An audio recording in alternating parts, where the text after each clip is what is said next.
Max Orr, Melbourne Football Club. You're listening to the Coaches Panel. This is Nat Fyfe from the Fremantle Footy Club. Trent Cotchin from the Richmond Footy Club. Scott Pendlebury from the Collingwood Football Club. You're listening to the Coaches Panel. Patrick Cooch from the Carlton Footy Club. It's Rory Sloane here from the Adelaide Crows. This is Tom Mitchell. You're listening to the Coaches Panel.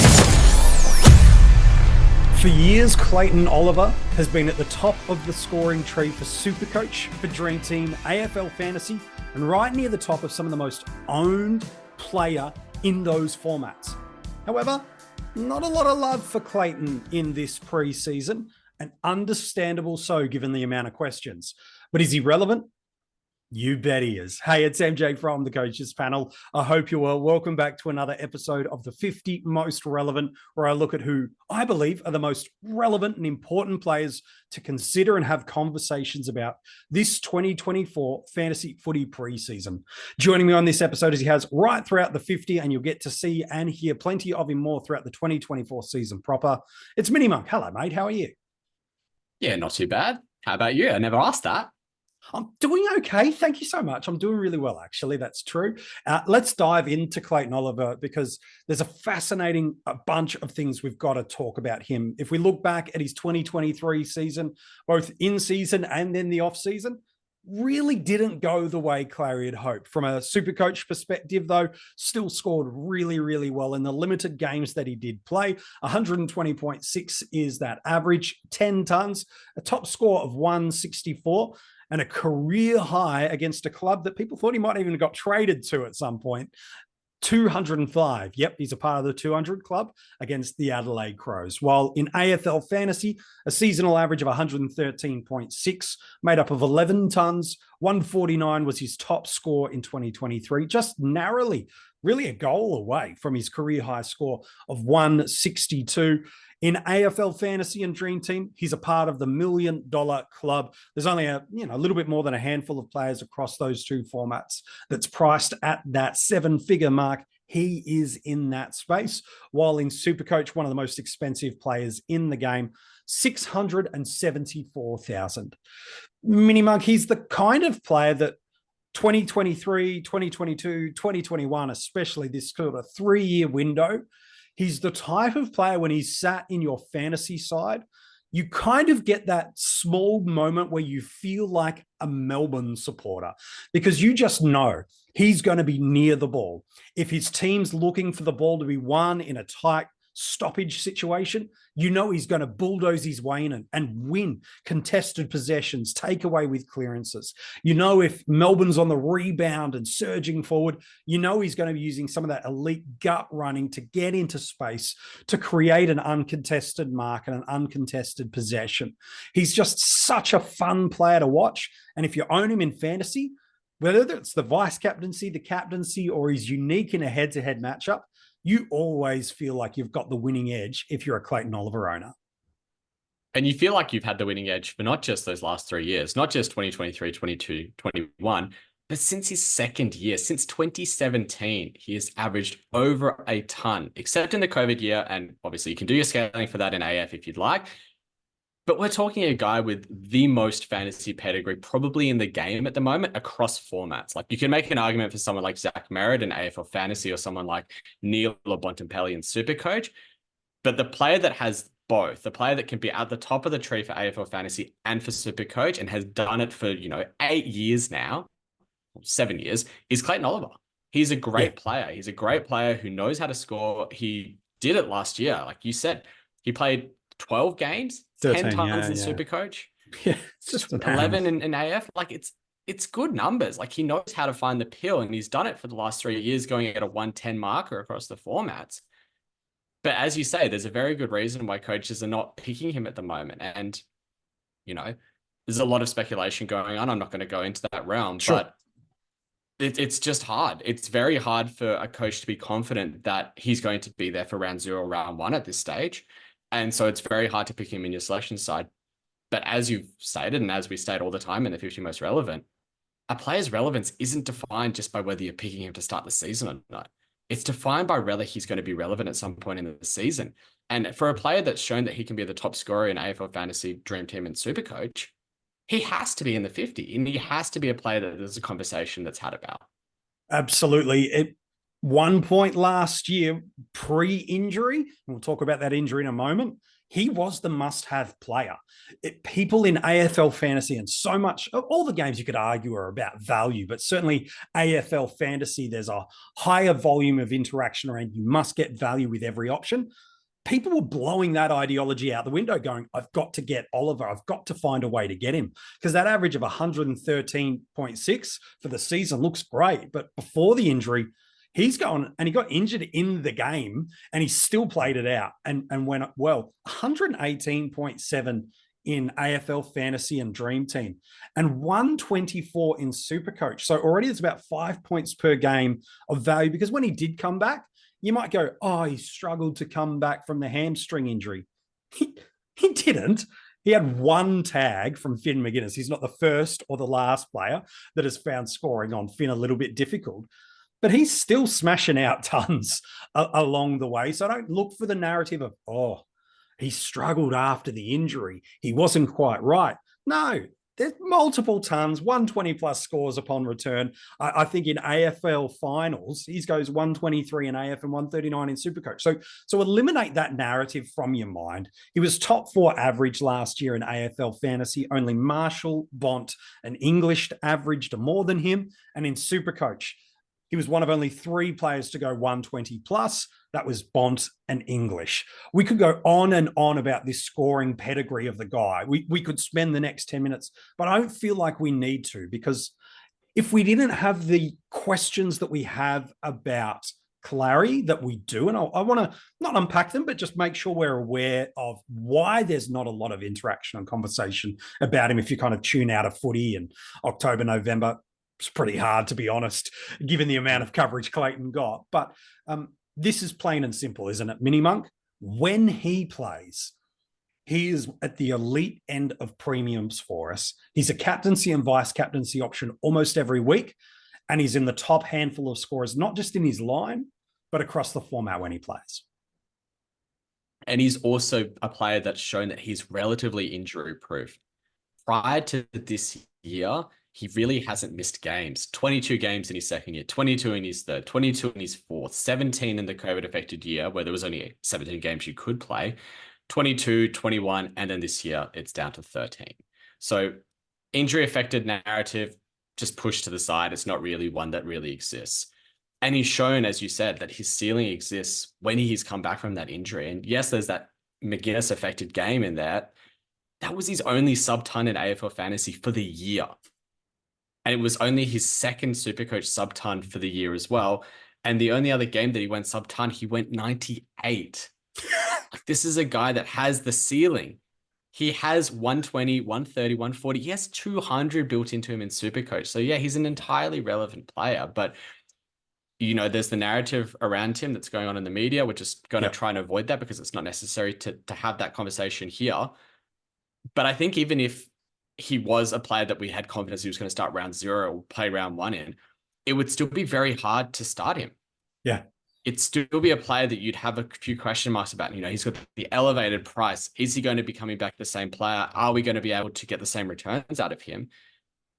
But I think there's a lot of merit to be had. It's thinking about when can you trade into him? When can you be looking to bring him in? Because if we look at what Melbourne has, they have the round 6 bye.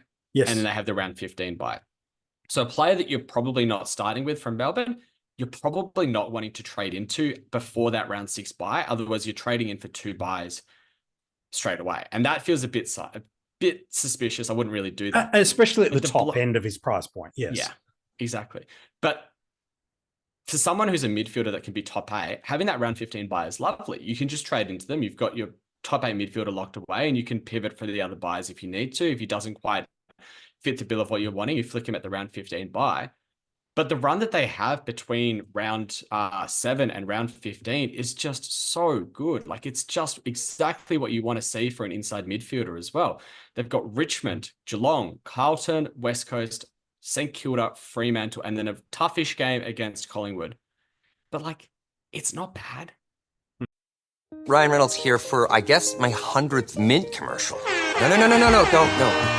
No. I mean, honestly, when I started this, I thought I only have to do like 4 of these. I mean, it's unlimited premium wireless for $15 a month. How are there still people paying 2 or 3 times that much? I'm sorry, I shouldn't be victim blaming here. Give it a try at mintmobile.com/save. Whenever you're ready.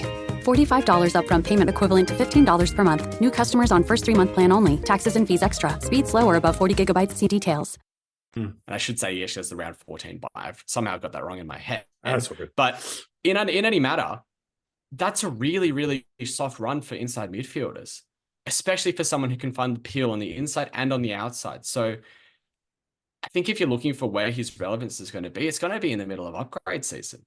Yeah. It's going to be when you're trying to find the top of the tree players that come in a little bit discounted from what we know that they can do.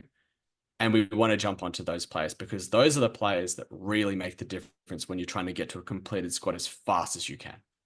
I think with so much unknown about him and where he is at the moment and just the Melbourne Football Club in general, and I want to get your thoughts on the premise that Clayton doesn't play early. He's not been ruled out, if anything.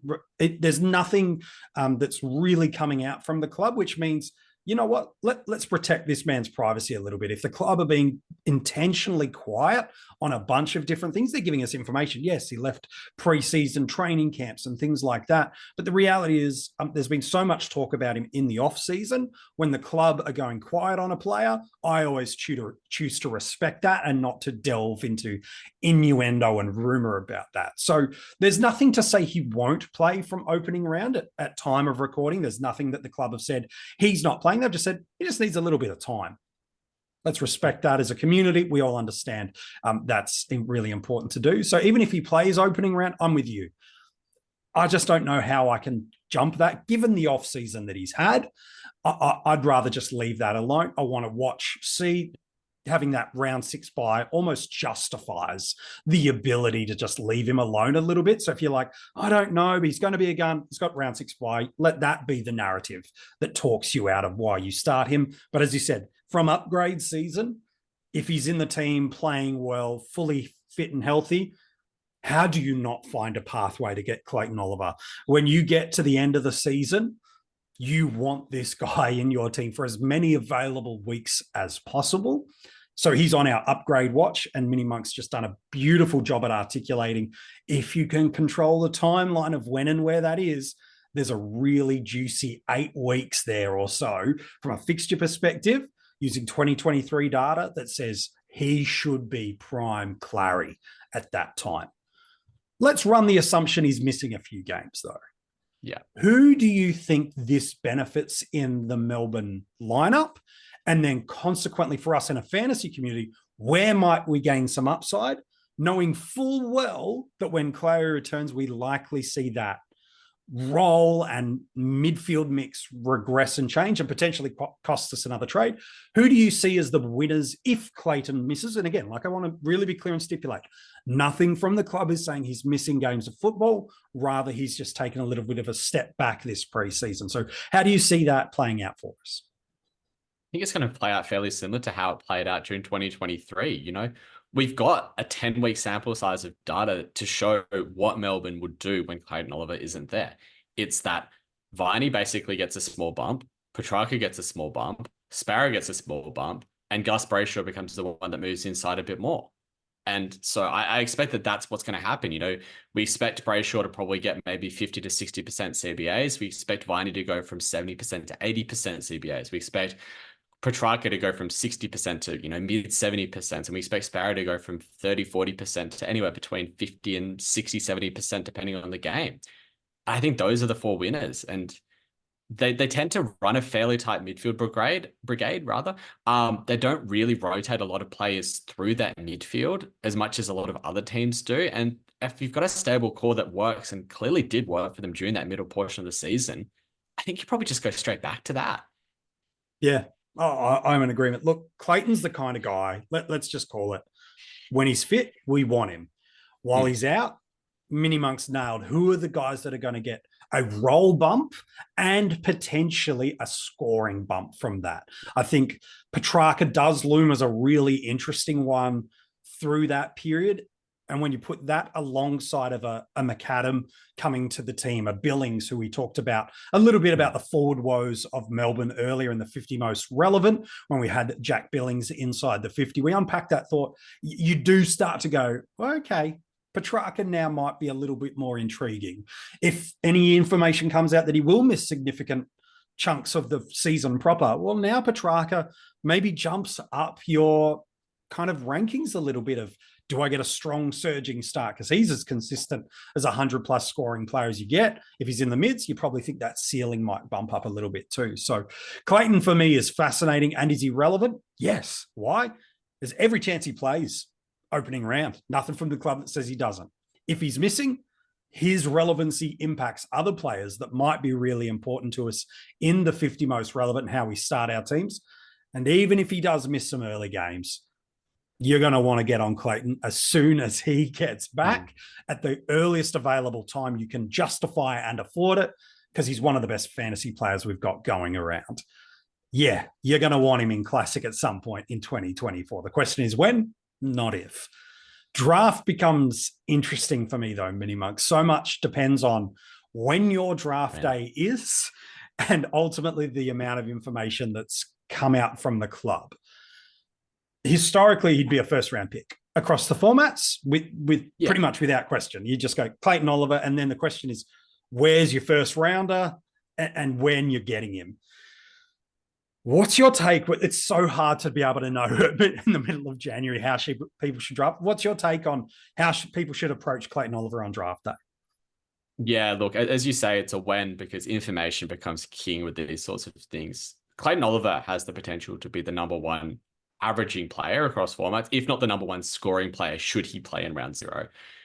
That makes it very hard to be able to draft him without knowing when a return date is, because if it is round 0, then you could have confidence to be able to draft him in the first round, or maybe at the start of the second round if you're a little bit less bullish. But I think someone would probably take him in the first round. Yeah. But if we get word from the club that it's, 5, 6, 7 weeks, I think you've just got to have a bit of faith in your drafting ability. Have you got the ability to be able to pick up these players that can cover for his score at a high enough level? Are you good at being able to rotate players in off the bench and play the waiver wire? How much do you trust in your ability to do that? And I think that will dictate how early you can take him. I think if he's missing, say, the first 5 or 6 weeks, I would probably be looking to take him around about the 4th round. I think that's a nice sweet spot for someone who can have that 110, 115, 120 ability without overall hampering your squad too much in those early rounds and bleeding too many early games to mean that you miss finals. Yeah, and you just nailed it. Simply protect the pick with another pick. You draft an extra 2 mids more than you like. You fade your forward ranks down a round or 2 further, and you just get extra protection through there so that worst case scenario, you don't see him for, as you mentioned, quarter of the season, a third of the season, you're protected. Best case scenario, you've beefed up a line that it's hardest to get the top end mids. We know the waiver wires through the mids can be a little bit tricky at times to get 90+ consistency scoring out of, barring an injury or a suspension coming. So I'm with you. I think it's a really nice strategic way of playing it. Mini Mark, appreciate your work today as we've unpacked the potential of Clayton Oliver, the impacts he'll have for us, and the really great analysis around targeting when we should be looking to get him in our fantasy sides this year. It's been a good conversation. I can't wait to see Clayton Oliver back in action sometime in 2024. Yeah, me too. If you want to check out the article that goes alongside this episode, you can go and find that at coachespanel.tv. All the players we've revealed so far have an article there, as well as a bunch of other strategy content that will drop as we get deeper into the preseason of 2024.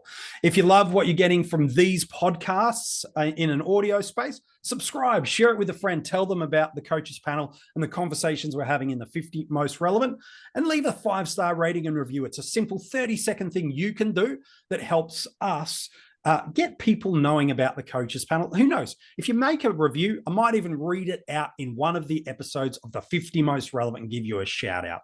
In 30 seconds, I got a little clue about who's coming up for you tomorrow. But if you want to support the Coaches Panel and the work you're getting with the articles, the videos, the podcasts, and the conversations happening right across social media, could I encourage you to join the Patreon for as little as $2 a month. Our tiers start right up to that premium tier level. There is a ton of rewards that you get for being involved in our Patreon group. hidden group access, extra content, extra conversation elements, and a bunch of other rewards. You can see the tier that's right for you, and the breakout and premium tiers. They actually get the audio podcasts of the 50 24 hours early in the off season. They get a bunch of in-season rewards too, by the way. So jump on into that. All the links for how you can join our Patreon, where you can follow us on social media, and everything you need to know about the Coaches Panel is found in the description of this episode. So who's tomorrow in the 50 most relevant? He's one of the most reliable players we've had for a really long time. His scoring deviation, it ain't bad. Every single week you come with this guy in your team, you know that his floor is almost unparalleled in fantasy football. And when the time comes to turn on a 130 and a 140, it's right within his scope. He's one of the most relevant and consistent players in fantasy footy now for the past 4 seasons. And as we enter into a new year, there's a pathway where early on, this guy could be the number one scorer in his line up until his team's second bye round. Who is this player? You'll find out tomorrow in the 50 most relevant.